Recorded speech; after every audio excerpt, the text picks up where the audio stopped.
Week 18 is in the books, and it started on Saturday afternoon with an AFC North clash between the Steelers and Ravens. Pittsburgh won with a score of 17-10 and won 10 games and swept the Ravens for the third time in 4 years.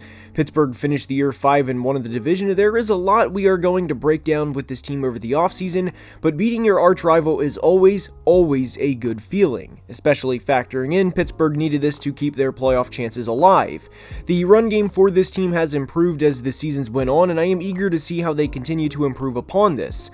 They're going to have some tough decisions to make, but I thought Mason Rudolph played well in this game, all things considered.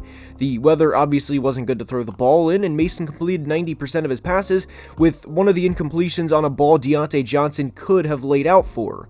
For Baltimore, there's not a lot to take away in a game where you're resting because you have the number 1 seed. But what was a big win for the Ravens was escaping this game relatively injury-free. I know that's kind of a boring takeaway, but that's all that mattered for Baltimore in this game. Side note, I absolutely love linebacker Trenton Simpson, and I can't wait to see how he plays in 2024. Next up was a playoff game without being a playoff game, as it was a win-and-in scenario between the Texans and Colts. For Houston, this has been a roller coaster of a year, in a good way of course, and you never want the fun to end. During the dead months of the NFL, like in June and early July, we will do position rankings, and I am comfortable putting CJ in the top 10 for quarterbacks. He is that good, and I love everything the Texans have done this year. From D'Amico as head coach, to Bobby Slowick as the OC, or having the guts to go up and get Will Anderson while trading a 2024 first. Everything. This team is one more solid, not great, but solid draft from being serious contenders.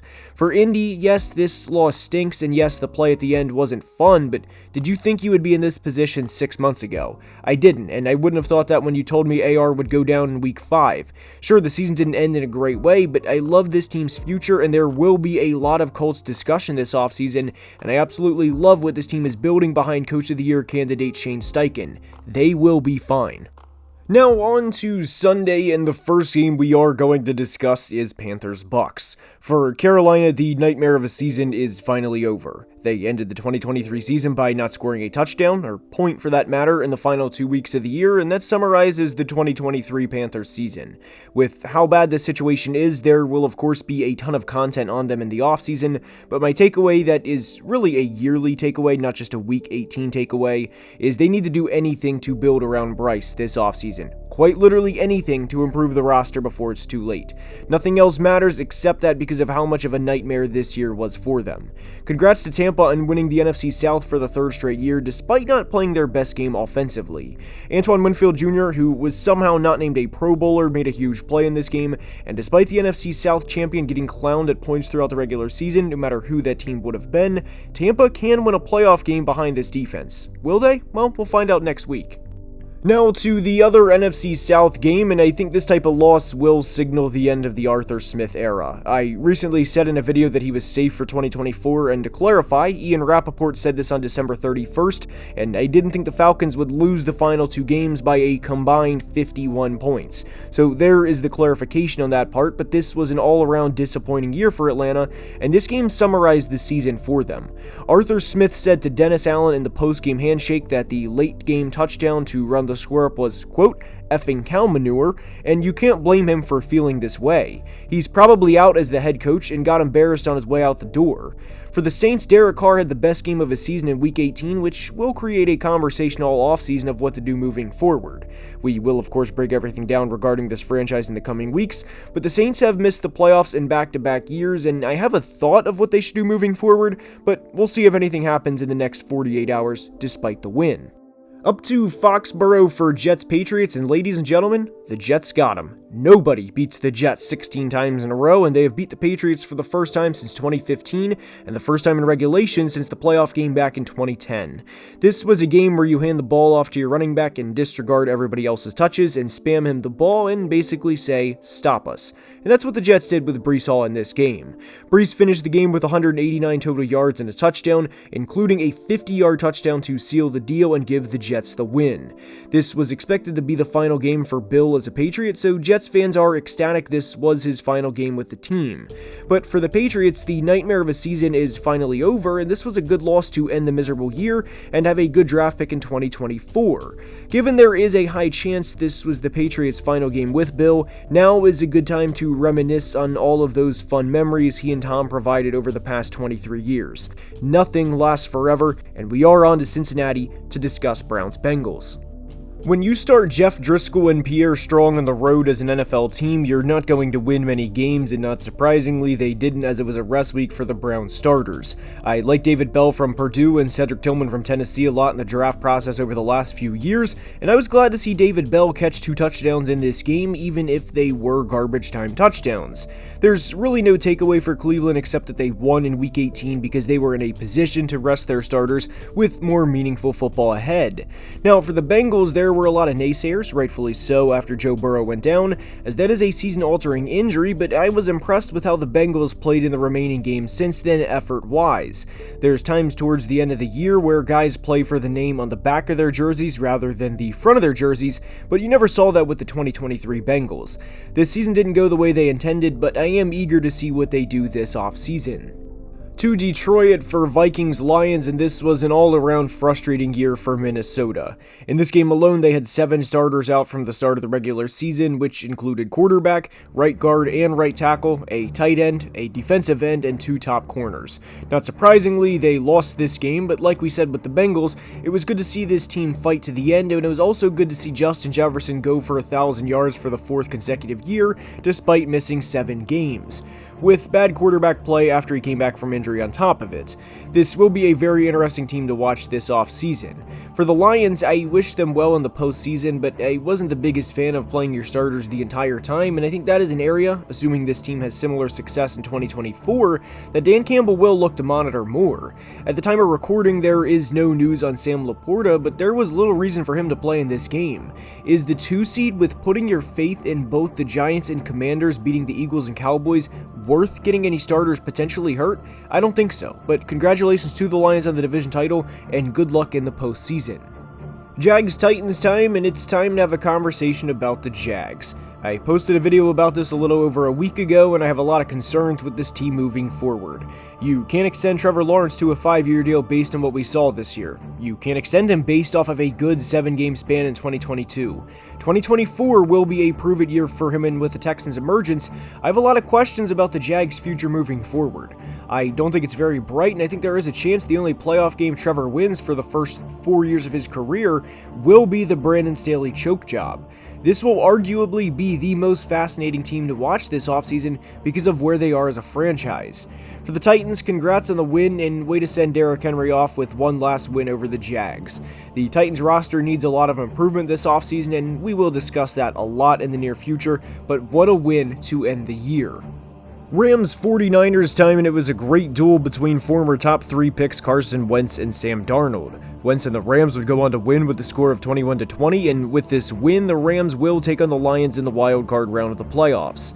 This was a backup-filled game for the most part, but I did want to congratulate Puka Nacua on the rookie receiving yards record, as I don't think anybody would have predicted the type of year he had prior to the season starting. The biggest thing for both of these teams was leaving the game as healthy as possible for their games in the coming weeks, and obviously we don't know who the 49ers will play in the divisional round, but it wouldn't surprise me at all if the Rams go back to Levi Stadium in 2 weeks. The Rams went from 3-6 to 10-7, and with a Sean McVay coach team, who knows entering the postseason. For San Francisco, this is kind of boring, but health was the biggest thing, and we'll see you in a couple weeks.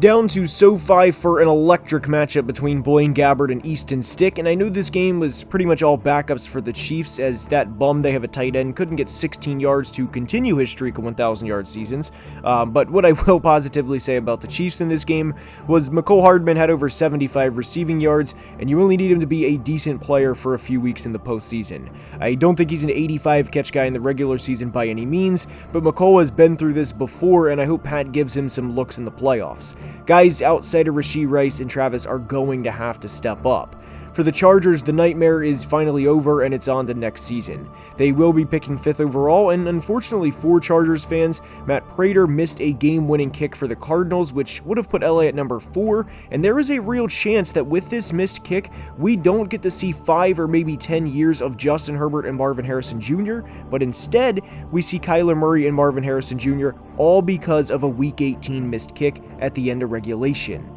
Speaking of the Cardinals, we go to the desert for Seahawks Cards, and despite everything they went through this year, Seattle finished the year with a winning record. Not only that, but Geno led a game-winning drive, and the Seahawks ran for over 130 yards as a team. My concerns with this team start with the run defense, and that was clear in this game as Arizona ran for over 200 yards as a team, and Seattle will enter the 2024 offseason with a big goal in mind, and that is of course to improve the run defense. For Arizona, the hill in the division is going to be difficult to climb because of how many good teams there are, but process-wise, I like everything they did last offseason and think they will be a team to be reckoned with in 2024. It's going to be a long rebuild, but I love the steps they're taking, and I like what I saw from them down the stretch of this year. There will be a ton of content on them in the near future. To Vegas, where the Raiders yet again took care of business under interim head coach Antonio Pierce and finished the year with an 8-9 record. My big takeaway for Las Vegas, not just for Week 18, but since the bad man was fired, is just keep AP. I thought they should have kept Bisaccia a few years ago, but they opted to bring in Josh McDaniels, and the results were, well, bad.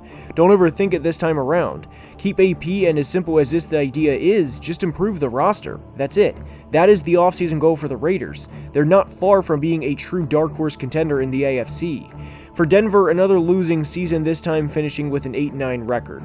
There's not a lot to say here for Denver, except that your only hope is that Sean Payton has some grand plan to turn this all around. The Broncos' final 2 wins in 2023 came over the Chargers twice, who fired their head coach and had their star quarterback go down. I thought the Broncos may have been onto something at a point, but the 25-point loss to Detroit really summarized the final month and some change for Denver. I can't wait to see what they do this offseason. Cowboys Commanders, and I think what best summarizes this game is where each franchise is at this point in time. The Cowboys are contenders, or at least can make a run for the crowd that loves to point out Dallas's NFC Championship game streak, and the Commanders are, well, a bottom 5 team in the NFL. This game went about as I expected, and Dallas rolled over Washington, and this was a big game for Dallas because they had to avenge last year's Week 18 loss, which was to Washington, in a game they were embarrassed. Dak threw for over 275 yards and 4 touchdowns this time around, and CD was the recipient for 2 of them. And for Washington, the best thing they can do, which they may already have by the time you're watching this video, is to simply clean house. This is about as rock bottom as it can get for them, and they're in a tough situation because it's not like the Cowboys are moving over saying, hey, do you guys want to win a game here or there? No, this is a very bad team with a true contender in their division, and their only goal for this offseason is to bring in more talent, because the talent that was on the field for the back half of the 2023 season for the Commanders was not good. To Lambeau for Bears-Packers, where the Packers defeated the Bears and clinched a postseason berth. Chicago also has the number 1 overall pick to the Carolina trade from a year ago, and in a game that could have shut a lot of people up, Justin Fields finished 11 of 16 for 148 yards along with 27 yards rushing. The Bears finished the day with 192 yards of total offense, and I think it's more than fair to say, this was the final game Justin Fields will play as a Chicago Bear. That's my takeaway from this game for them. Also, yes, Luke Getsy needs to go, and I think conversations need to be had about Matt Eberflus too. There's a non-zero chance you can walk into the 2024 season opener with Ben Johnson as your head coach, Caleb Williams as your starting quarterback, and Rome Odunze and DJ Moore as your top 2 receivers. And if you have that chance, if you're Ryan Poles, you better take it. For Green Bay, Jordan Love and Aaron Jones looked good and they took care of business against little brother. I know a lot of Packers fans were laughing at the idea of the Bears ending their season on Lambeau Field, but no matter how you slice it, this year is a win for Green Bay due to their youth and the fact they're in the playoffs. I think they will lose in Dallas, but getting Jordan Love postseason experience is critical, and I can't wait to see how he does. To MetLife for Eagles-Giants. This was the type of win you want to have heading into the offseason because of the confidence it instills moving forward. I had a lot of concerns with the Giants at points throughout the year, like everyone did, but I still believe in Brian Daboll and what he's building. They finished the 2023 regular season with putting up 24 points in 4 of their final 5 games, and I don't want to sit here and act like the Giants are world beaters, but for where they were after a 49-17 loss to Dallas, they ended the season great all things considered. For Philly, Oh boy, I would like to start by asking if Nick Sirianni is on the hot seat if they lose like this to Tampa. 10-1 to 11-6 with 3 double-digit losses, 2 of which were by 20-plus points. This team does not play together well defensively, and it's shown big time over the past month and a half. This situation is about as ugly as it can get. Eagles fans, rightfully so, have no hope at this point in time, and a lot of them feel Tampa will win considerably because of how bad the Eagles are playing. There will be a lot of interesting conversations internally with the Philadelphia Eagles this offseason. I hope you enjoyed the recaps this year, and if you watched any of them or all of them, guys, I truly appreciate the support and kindly ask you to like and subscribe if you're not already, as only about 36% of people watching are subscribed, and it makes a big difference. I cannot thank you guys enough for the support, and we are only going to grow from here. Love you guys.